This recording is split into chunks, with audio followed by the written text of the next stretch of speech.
आप मान लीजिए किसी व्यक्ति के पास खड़े हुए हैं और अचानक आपको लगने लगता है कि इस व्यक्ति से दूर हो जाना चाहिए मुझे, क्योंकि आप उसके पास खड़े होकर अपने आप को कंफर्ट फील नहीं करते, आप बेचैन हो रहे होते हैं। और जब उससे थोड़ा दूर हो जाते हैं तब खुद में सेल्फ कॉन्फिडेंस आपके अंदर आ जाता है और आप एक ऊर्जावान एहसास करने लगते हैं। आप अपने आप को, जो बेचैनी थी वो खत्म हो जाती है, आप सहज होने लगते हैं। ऐसा होता है कि आपके ऑरा क्षेत्र में किसी और के ऑरा का घुस जाना ये एक बिल्कुल दो मैग्नेटों की तरह है।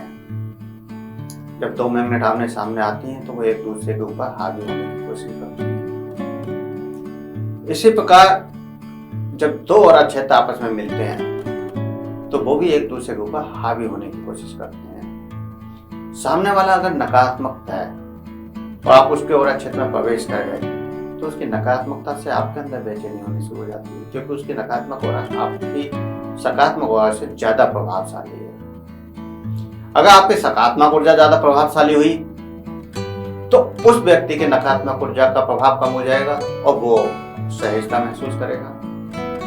तो इस प्रकार ऑरा क्षेत्र एक दूसरे के ऊपर भी प्रभाव डालते हैं। कई बार आप देखते हैं कि जब आप किसी व्यक्ति से मिलने जाते हैं तो उसके पास जैसे ही आप बैठते हैं तो आपको एक शांति का अनुभव होता है, एक आनंद का अनुभव होता है और फिर आपके अंदर उसके पास से उठने की इच्छा ही नहीं होती। आप सोचते हैं थोड़ी देर और समय इसके पास व्यतीत कर लें। क्यों? उसका भी कारण ऑरा क्षेत्र ही है। सामने वाले की ऑरा क्षेत्र में कितनी ज्यादा सकारात्मक ऊर्जा है इस बात से पता चल जाता है कि आपको उसके पास बैठने से कैसा लग रहा है, क्या फील हो रहा है, क्या अनुभव हो रहा है। अगर आपको किसी के पास बैठने से अच्छा लगता है तो सामने वाले का ऑरा सकारात्मक है।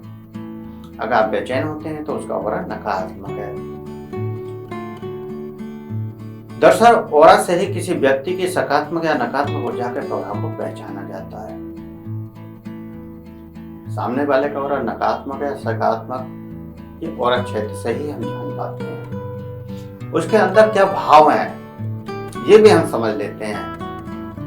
वह नकारात्मक सोच रहा है या सकारात्मक सोच रहा है, जो उसके ऑरा को देखकर हम जान लेते हैं। ऑरा का विशेष प्रभाव है। लेकिन जब हम किसी वस्तु के नजदीक जाते हैं, मान लो कि कुछ दिनों के लिए आप बाहर कहीं घूमने गए, किसी होटल में कमरा बुक करवा दिया, तो हो सकता है वहां घुसते ही आप बेचैन हो जाएं या बहुत आनंदित हो जाएं।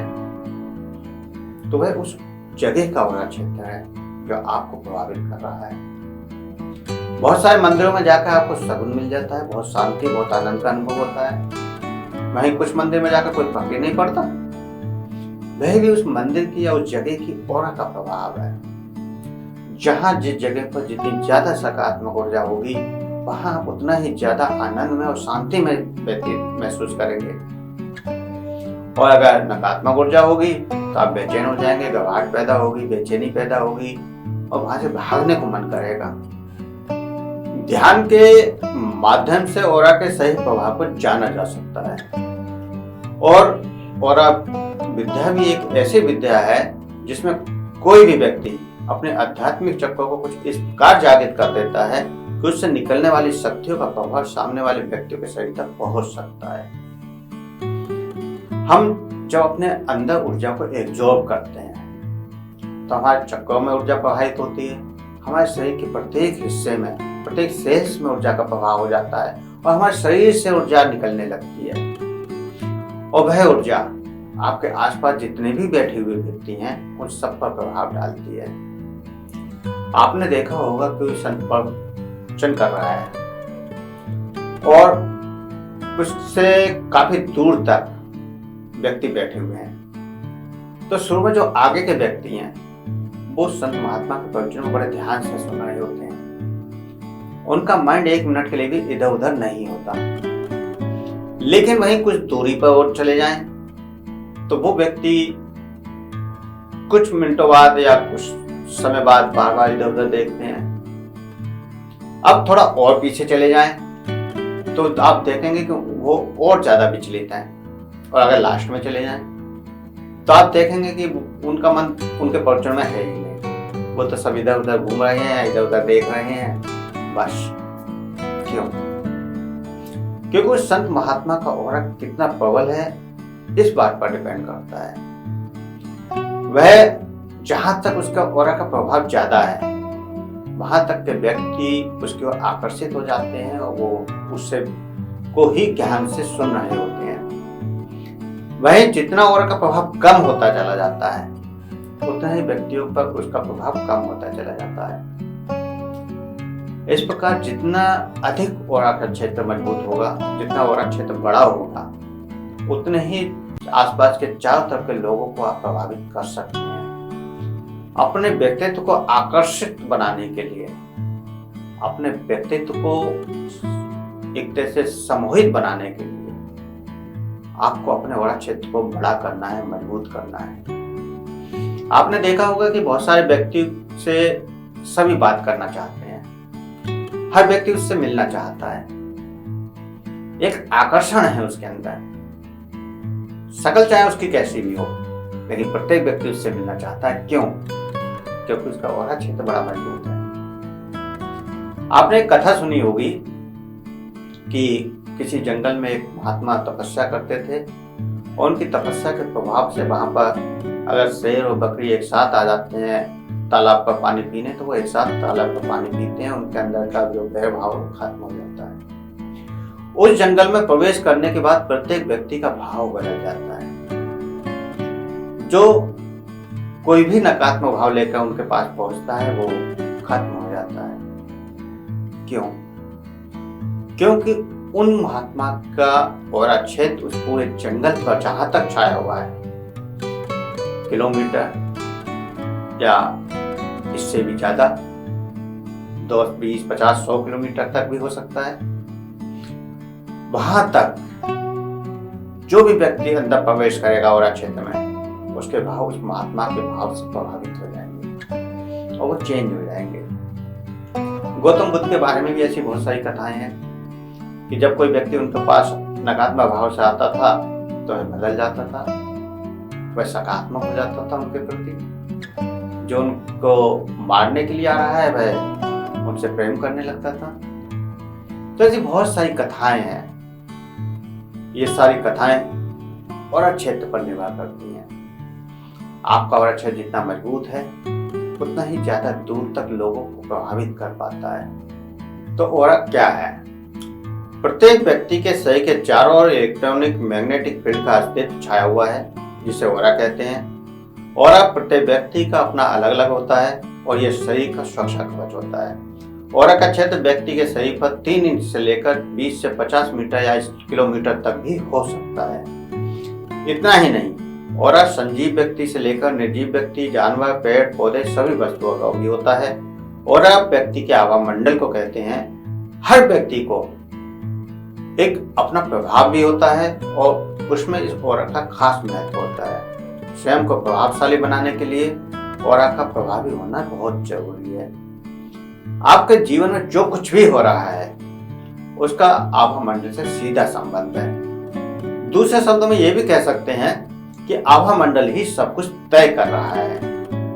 कोई व्यक्ति सुखी होगा या दुखी होगा, कोई व्यक्ति धनवान होगा या गरीब होगा, कोई कामकाजी होगा या आलसी होगा, कोई रोजगार करेगा या नहीं करेगा, कोई पढ़ा लिखा होगा या नहीं होगा, किसी का मन पढ़ाई में लगेगा या नहीं, किसी के दोस्त कम होंगे या ज्यादा होंगे, कोई अच्छा व्यवहार करने वाला होगा या बुरा व्यवहार करने वाला होगा, किसी का जीवन साथी सुखमय जीवन देने वाला होगा या दुखमय देने वाला होगा, किसी की शादी होगी या नहीं होगी, कोई कर्ज में डूबा होगा या कर्ज बांट रहा होगा, किसी का पूजा पाठ फलित होगा या नहीं होगा, किसी को प्रेम मिलेगा या नहीं मिलेगा, किसी को सम्मान मिलेगा या अपमान, किसी को सफलता मिलेगी या असफलता, कोई स्वस्थ होगा या बीमार, कोई पाप करेगा या पुण्य करेगा, यहाँ तक कि किसी को मोक्ष मिलेगा या भटकाव, ये सब आपका आभा मंडल तय कर रहा है।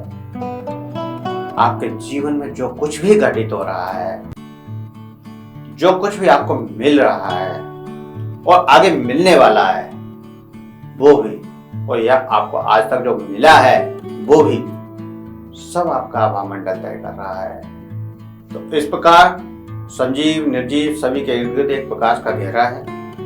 सभी जानवर, पेड़ पौधे, इंसान, वस्तु, पदार्थ सबके इर्द गिर्द एक प्रकाश का पुंज है जो हम नंगी आंखों से नहीं देख सकते, परंतु वैज्ञानिक यंत्र जैसे आ चुके हैं जिनसे हम उसको फोटोग्राफी ले सकते हैं और उसको देख भी सकते हैं और उसके प्रभाव क्षेत्र को भी नापा जा सकता है। आपने सभी देवी देवताओं के, संत महात्माओं की तस्वीर के चारों एक सफेद प्रकाश का घेरा केवल सिर के चारों ओर देखा है, लेकिन ये केवल सिर के चारों ओर नहीं होता, ये पूरी बॉडी के शेप में होता है। आप अगर खड़े हुए हैं तो आपको बॉडी के चारों ओर वो प्रकाश का घेरा दिखाई देगा, अगर बैठे हुए हैं तो बैठे हुए चारों ओर दिखाई देगा। आप जिस भी स्थिति में हो उसी स्थिति में आपका ऑरा क्षेत्र भी निर्माण हो जाता है और ये शरीर के पूरे ही शरीर के चारों ओर होता है और यही आपका अपना ऊर्जा क्षेत्र है। प्रत्येक पदार्थ इलेक्ट्रॉन, प्रोटॉन से बना होता है, यानी नेगेटिव विद्युत अणु और पॉजिटिव विद्युत अणु। ये कण निरंतर गतिमान रहते हैं। जड़ पदार्थ में इनकी गति कम होती है, जीवित में ज्यादा सक्रिय व कंपायनमान होते हैं। इसलिए पेड़ पौधे, जानवर व व्यक्तियों के ऑरा क्षेत्र को आसानी से देखा जा सकता है और जो निर्जीव है जैसे पत्थर, उसके ऑरा क्षेत्र को देखना थोड़ा मुश्किल होता है, लेकिन देखा जा सकता है। ऑरा की ऊर्जा, शरीर क्या है, मनुष्य क्या है, प्राचीन काल से ही भौतिक शास्त्र ये कहते आए हैं कि बुनियादी स्तर पर देखें तो हमारा ये शरीर सूक्ष्म रूप से, शुद्ध रूप से एक ऊर्जा है। भौतिक शास्त्रियों ने शरीर के बहुस्तरीय ऊर्जा क्षेत्र के अस्तित्व को सिद्ध भी किया है और इसे आभा मंडल, प्रभा मंडल या ऑरा कहा। इन्होंने वर्षों तक शोध करके इस ऊर्जा चिकित्सा को, ऑरा हीलिंग को विकसित किया और भावनात्मक विकारों के उपचार की कला कहा है इसे।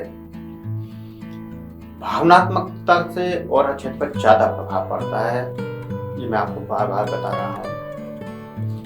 इसलिए भावनात्मक स्तर से, क्योंकि ज्यादातर बीमारियां आपके भावनात्मक स्तर के कारण हो रही हैं, उनको ऑरा क्षेत्र से ठीक किया जा सकता है अगर आपको ऑरा क्षेत्र का पता है। हमारा शरीर एक बड़े ऊर्जा पिंड ऑरा में स्थित रहता है और इसी ऊर्जा पिंड के द्वारा हम स्वस्थ होते हैं, रोगी होते हैं और समस्त जीवन की यथार्थता का अनुभव करते हैं। इसी ऊर्जा से हमें सर्व चिकित्सा या निरामय जीवन का सामर्थ्य प्राप्त होता है। समस्त रोगों की उत्पत्ति इसी ऊर्जा पिंड से होती है।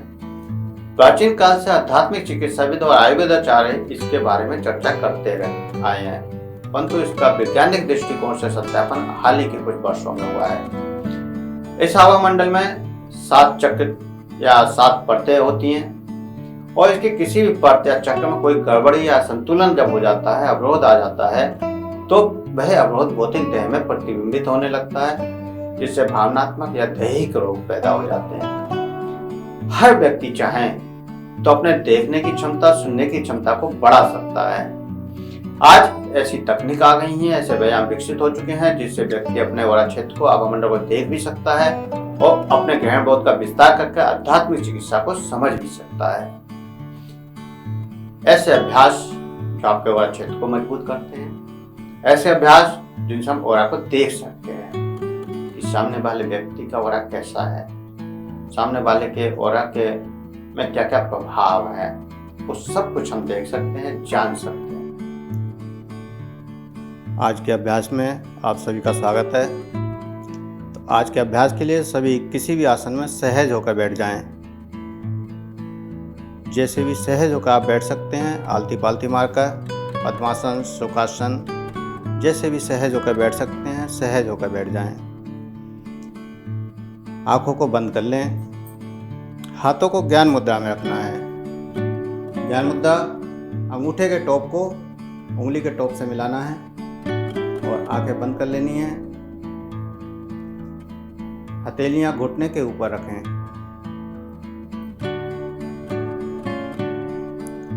आंखें बंद कर लें, कमर गर्दन सीधी कर लें और सहज होते जाएं, रिलैक्स होते जाएं। जो श्वास अंदर जा रहा है, बाहर आ रहा है। उस श्वास को महसूस करें। अंदर जाने वाला श्वास कहाँ तक जा रहा है, कहाँ से वापस आ रहा है, महसूस करते जाएं। धीरे धीरे आपका शरीर, आपके विचार, आपका मन शांत होता जा रहा है। शांत होते जाएं। गहराई में शांति की डूबते जाएं। शरीर को शांत होते हुए महसूस करें और इस शांति का अनुभव करते हुए उस परमात्मा से प्रार्थना करेंगे। हाथों को ऐसे ही रखना है। प्रार्थना केवल भाव से करनी है, मन से करनी है। प्रार्थना करेंगे मन ही मन कि हे मेरे परमात्मा, हे मेरे इष्ट देव, हे मेरे गुरुदेव, हे ब्रह्मांड के समस्त देवी देवताओं, संत महात्माओं, आप ऊर्जा के रूप में हमारे अंदर प्रवाहित हों और हमें अपनी ऊर्जा का एहसास कराएं। ऐसी प्रार्थना करते हुए महसूस करें कि आपके श्वासों के साथ ऊर्जा आपके अंदर प्रवेश कर रही है। इस ऊर्जा से जो तरंगें महसूस हो रही हैं, उन तरंगों को महसूस करें। प्रत्येक तरंग को महसूस करते रहें, प्रत्येक संवेदना को महसूस करते रहें। जो भी शरीर में संवेदनाएं आ रही हैं, तरंगें आ रही हैं, उनको महसूस करते जाएं। लगातार एहसास करते रहें। सहस्त्रार चक्र से जो ऊर्जा अंदर जा रही है, उस ऊर्जा को महसूस करें। लगातार ऊर्जा शरीर में बढ़ रही है। सही ऊर्जा से भरता जा रहा है। आज से इस ऊर्जा का प्रयोग करना सीखेंगे। पीछे 2 दिन में आपने ऊर्जा को महसूस करना सीख लिया और कल शक्तिपात में आपने ऊर्जा को गहराई से महसूस किया। शक्तिपात के द्वारा, एटूनमेंट के द्वारा आपके सभी चक्रों को एक्टिवेट किया गया, जागृत किया गया। अब आपके शरीर में ऊर्जा तीव्र गति से अंदर आती है और प्रत्येक चक्र में ऊर्जा का तीव्र प्रभाव महसूस होगा।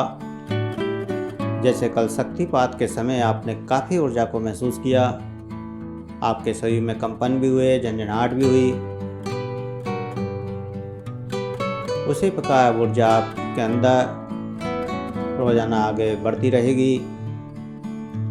जितना आप अभ्यास करते जाएंगे, उतनी ही ज़्यादा गहराई से इस ऊर्जा से कनेक्ट होंगे और फिर इस ऊर्जा का प्रयोग करना सीखेंगे।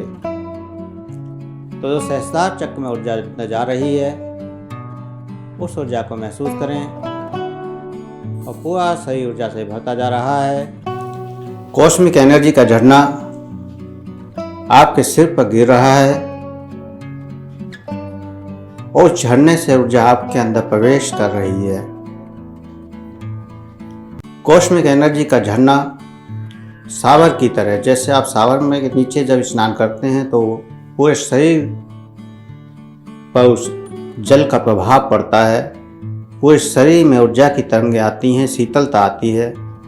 ठीक इसी प्रकार कॉस्मिक एनर्जी का झरना, परमात्मा की ऊर्जा का झरना आपके सिर पर गिर रहा है और सिर से सहस्त्रार चक्र के अंदर ऊर्जा प्रवेश हो रही है।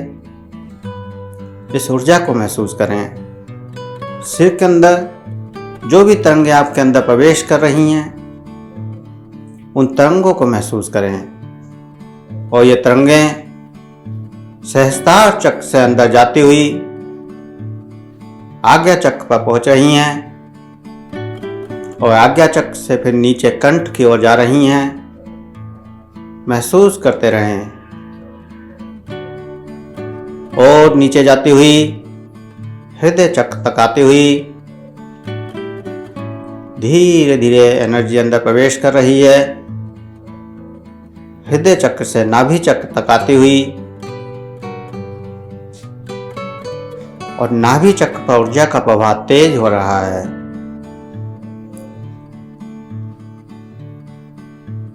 लगातार ऊर्जा बढ़ती जा रही है। पूरे शरीर में ऊर्जा का प्रवाह तेज हो रहा है। एक प्रकाश पूरे शरीर के अंदर और बाहर भरता जा रहा है। जो अंदर प्रकाश से आपका शरीर प्रकाशवान हो रहा है, उस प्रकाश को महसूस करें। इस प्रकाश को महसूस करें जो आपके अंदर जागृत हो रहा है। साथ ही आपके चारों ओर भी इस प्रकाश की लहर लगातार बनती जा रही है। आपके शरीर के चारों ओर जो प्रकाश की लहर बन रही है, उस लहर को महसूस करें। आपके अंदर और बाहर प्रकाश बढ़ता जा रहा है। आपके सहस्त्रार चक्र से लगातार ऊर्जा अंदर प्रवेश कर रही है। इस ऊर्जा को महसूस करें। आपके शरीर में इस ऊर्जा से जो भी कंपन, झंझनाहट या कोई तरंगें, चींटियों जैसे चलने का एहसास या और भी जो भी फीलिंग आपको हो रही हो, सर्दी या गर्मी की फीलिंग, जो भी एहसास आपको हो रहा हो, उस एहसास को महसूस करते रहें और इस ऊर्जा को हाथ की हथेलियों से निकलता हुआ महसूस करेंगे। जो सहस्त्रार चक्र से ऊर्जा अंदर जा रही है, आपके हाथों की हथेलियों से बाहर निकल रही है। आंखों को बंद रखेंगे और दोनों हाथों की हथेलियों को कप की तरह बना लें। हथेली को कप की तरह बना लें। ज्ञान मुद्रा हटाकर हाथों को कप की तरह बनाएं। घुटनों पर ही रखेंगे दोनों हाथ और कप की तरह बना लें। हथेलियों का रुख ऊपर की ओर रहेगा। कप की तरह बना लें और हथेलियों में से जो ऊर्जा बाहर जा रही है, उस ऊर्जा का एहसास करें। जो सहस्त्रार चक्र से ऊर्जा अंदर प्रवेश कर रही है, आपके हाथ की हथेलियों से बाहर जा रही है और इस ऊर्जा को आपको प्रयोग करना है। आज 7 चक्रों पर इस ऊर्जा को प्रयोग करेंगे। तो दायां हाथ सहस्त्रार चक्र सिर के ऊपर ले जाएंगे। राइट हैंड सिर के ऊपर ले जाएं। कप की तरह जो हिस्सा बनाया है वो आपके सिर की तरफ रहे। सिर के 2-3 इंच दूर,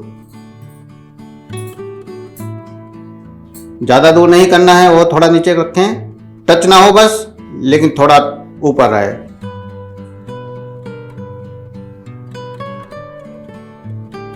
और दूसरा हाथ मूलाधार चक्र पर, स्टमक के सबसे निचले हिस्से पर रखें। आंख खोलकर देख सकते हैं एक बार।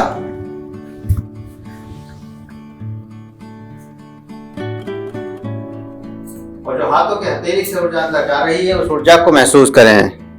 जो हाथ की हथेली से आपके सहस्त्रार चक्र में ऊर्जा जा रही है और मूलाधार चक्र में ऊर्जा जा रही है, उसको महसूस करें।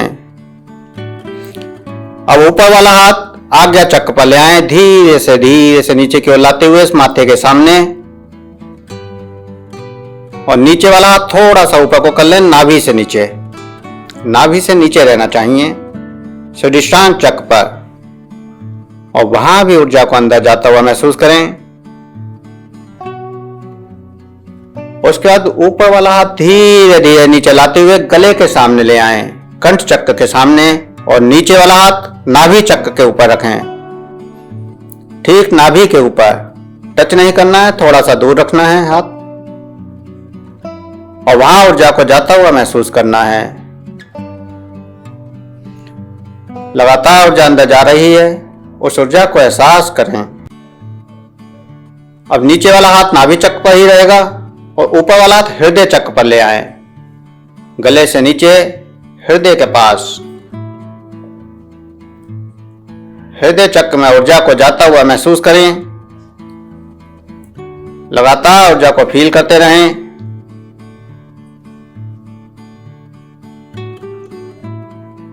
और दोनों हाथ फिर से ज्ञान मुद्रा में आप रख लें। आपके शरीर के चक्रों में जो ऊर्जा का एहसास हो रहा है, उस ऊर्जा के एहसास को महसूस करें। आपके सातों चक्रों को आपने हील किया है। कल आपने देखा था कि 26 बिंदुओं को कैसे हील करते हैं, और 26 बिंदुओं को हील करने में लगभग 1 घंटे से ज्यादा का समय लगता है।